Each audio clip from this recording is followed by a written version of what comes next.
Hello everyone, in this video I'm going to give you guys the list of universities that waived the GRE for fall 22. So this has been highly requested, and here's a video we're going to give you the full list of the top 50 universities in the US that have waived the GRE. So as usual, if you guys want to get directly to the GRE waiver list, you just skip right ahead to this timestamp. But before that, I'm going to be answering these 5 questions right on the screen here. First up, we're going to look at with the GRE waived, what do the admissions committee look for? If the GRE is waived, should you send in your GRE score anyway?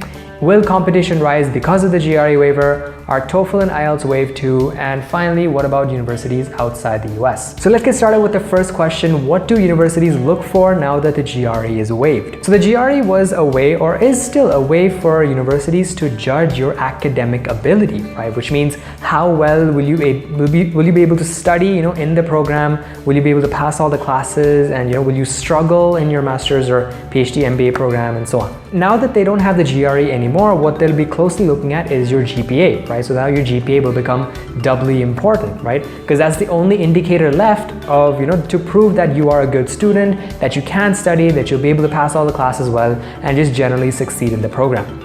So obviously now that the GRE is not there, they'll be focusing more on your GPA. The rest of the stuff, like research projects, internships, all of those are still going to be looked at, but they're not exactly measurements of how well you can study. They're more about your involvement outside of class, right? So while those are still important, your GPA will become even more important now. If the GRE is waived, should you still send in your GRE score? This depends on how the university has waived the GRE. So there's 3 different types of waivers that I've seen so far, right? The first is where they waived it completely and they're not even going to be looking at any GRE scores. The second is where they've made it optional, for you to send in the GRE scores, but it's not really required. And third is they've made it optional but recommended that you send in the GRE score. So if it's the first case where they're not even going to look at your GRE score, then don't bother sending in your GRE score, because it's going to be a waste of whatever $27 to send your score into that university, right? So don't bother in that case.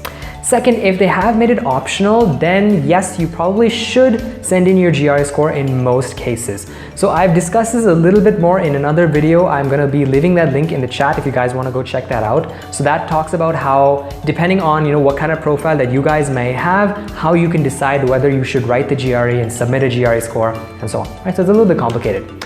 And the third thing is, if they made it optional but recommended, then yes, I recommend that you guys submit your GRE score, because they literally said it's recommended, so you should do that if you want to improve your admissions chances. Third question, will the competition rise because of the GRE waiver? This has been something that people have been asking me since fall 21, right? So fall 21 was the first GRE waiver, and people are asking, okay, fall 21, is the GRE waiver going to cause an increase in traffic and all that? Okay, so yes, because the GRE is waived, it sort of reduces like a barrier to applying for a lot of students, and therefore it's likely that more students will be applying for any particular program, right? So it's going to increase the student traffic.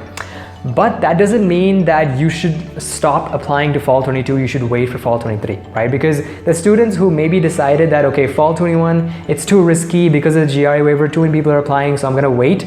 Now it's fall 22 time and they still have the exact same scenario, GRE is still waived, so they've just essentially wasted an entire year. So I'm going to tell you guys the same thing that I told those students back then. If you feel that you are ready for your master's, PhD or MBA program, then you apply regardless of the GRE waiver going to happen next year or not, regardless of whether traffic is going to increase this year or not, right? If you are ready, then you apply. It's time for you to take that next step. Next, is the TOEFL and IELTS waived too? Not exactly. So we've done a little bit of research into TOEFL and IELTS, and it looks like most universities have not waived it. However, we're probably going to look into a little bit deeper and release a future list, release another list maybe in the next couple of weeks about the TOEFL and IELTS waiver. But for now, most universities, it seems like they're still requiring it. And finally, what about universities outside the US? So universities outside the US, we don't have a list for that because it's a little bit complicated when it comes to universities outside the US.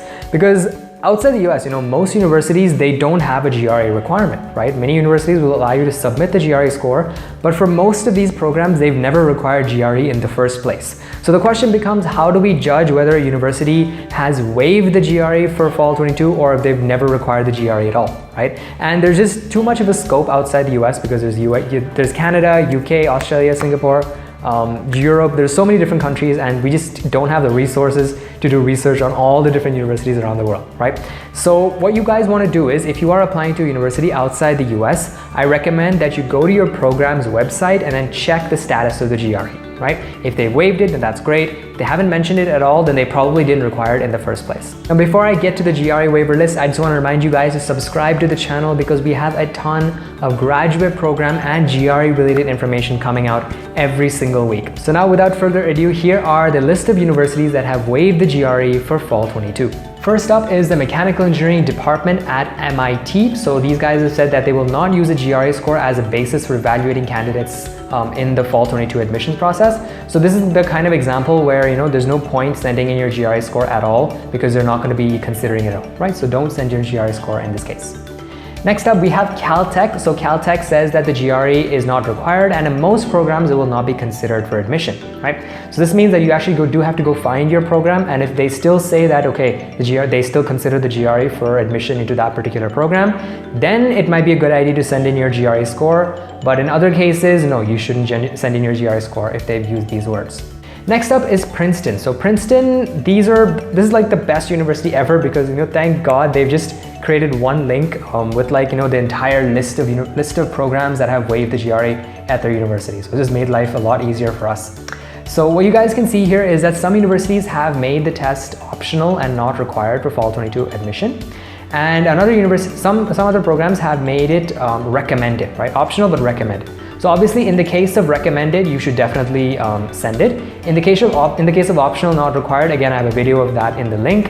And if it says it's not accepted for fall 22, then just don't apply. Next is Carnegie Mellon, the ECE department, Electronics and Computing department. So these guys have made the GRE not accepted for the fall 22's admission cycle. So if it says not accepted, then that means you just can't send in your scores at all. And then we have Georgia Tech, the Department of Mathematics. So these guys have said that they will not require the GRE math subject test, nor will they take any GRE scores at all for consideration for fall 22. So this is another case where you would not send in your GRE scores. So those are just 5 universities that have waived the GRE for fall 22. I'm going to have a full list in the description, and those are going to be, you know, the top 50 universities that have waived the GRE. Thank you guys so much for watching, and if you love this video, make sure you subscribe to the channel for more graduate program and GRE related content, and I'll see you next time. Bye-bye.